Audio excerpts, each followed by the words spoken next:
Good evening student. তোমাদের first সেমিস্টারের Sheikh English তেমনভাবে কমন দেওয়া যাচ্ছে না।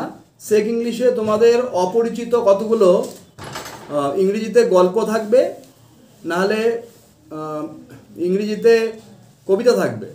তো সেই গল্পগুলো যে প্যারাগ্রাফটা দেওয়া থাকবে সেই প্যারাগ্রাফটা পড়ে বুঝে সুন্দর করে উত্তরগুলো করতে হবে। তেমনভাবে পোয়েম থাকবে, পোয়েমগুলো ভালোভাবে পড়ে উত্তরগুলো করতে হবে। জাস্ট এইটুকু বলার যে শেখ ইংলিশে কিন্তু তথাকথিত কোনো বইয়ের থেকে প্রশ্ন সম্ভাবনা নেই, আসার সম্ভাবনা নেই।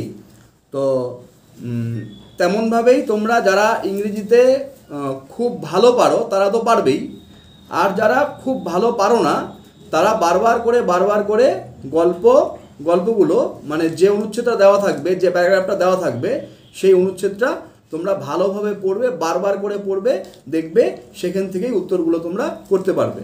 তেমন কোনো কঠিন বিষয় নয় ইংরেজি। আমরা ভাবি কঠিন, কিন্তু আদৌ কিন্তু ইংরেজি কঠিন বিষয় নয়। পৃথিবীর সবথেকে সহজ ভাষা হলো ইংরেজি। তো সেই অনুচ্ছেদগুলো পড়বে বা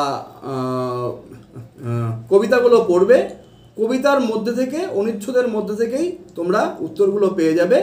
খুব সহজ থাকবে, এই কথাটাই বলতে পারি। আমাদের চ্যানেলটাকে যদি তোমাদের ভালো লাগে সাবস্ক্রাইব করতে পারো, লাইক করতে পারো। Thank you.